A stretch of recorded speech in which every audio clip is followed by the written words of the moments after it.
Get me the microphone. I have a story to tell. The question goes, are unions really relevant in our society today?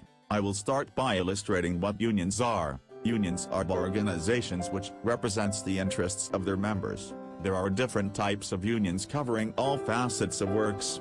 Examples include bank workers, professionals, shopkeepers and airline workers. Laborers pooled their money together to ensure workers' compensation in the case of death or injury. According to union began as a form of workers' protection in the early industrial era, when workers were seen as expendable resources. This led to frustrating and unfavorable situations as workers were continually marginalized, maltreated, and even fired without substantial reasons.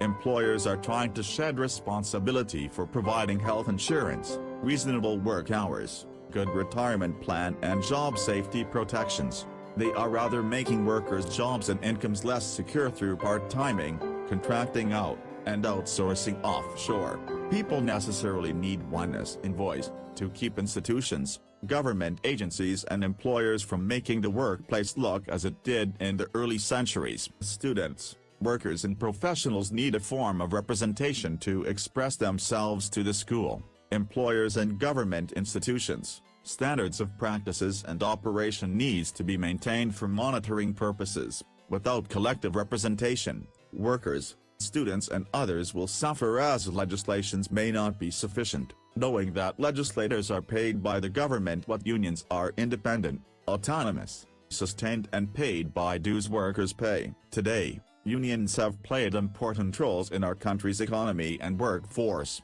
What we forget to appreciate is that the standards that many of us enjoy for wages, safety and benefits in our workplaces comes from unions, people who fought and negotiated for the freedom we enjoy today. Jack, mention the examples of right workers enjoy today as a result of the inestimable efforts of unions.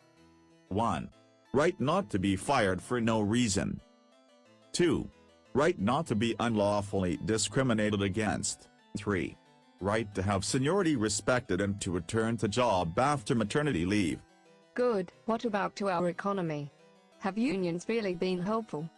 By helping more workers make decent wages with more job security, unions were largely responsible for stabilizing the economy and stimulating its growth. Better paid and more secure workers could also pay more in taxes to support the growth of public services like schools, roads, clean water, police services, health and electricity. Using Canada as a case study, Canada is among the top 5 most prosperous countries in the world and has a relatively high rate of unionization. Union workers make more money, spend more money, and create more jobs. The healthcare benefits enjoyed by union members means healthier families and less of a burden on the healthcare system. So, come one, come all.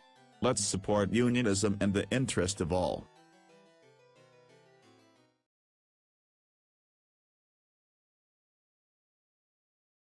Thank you.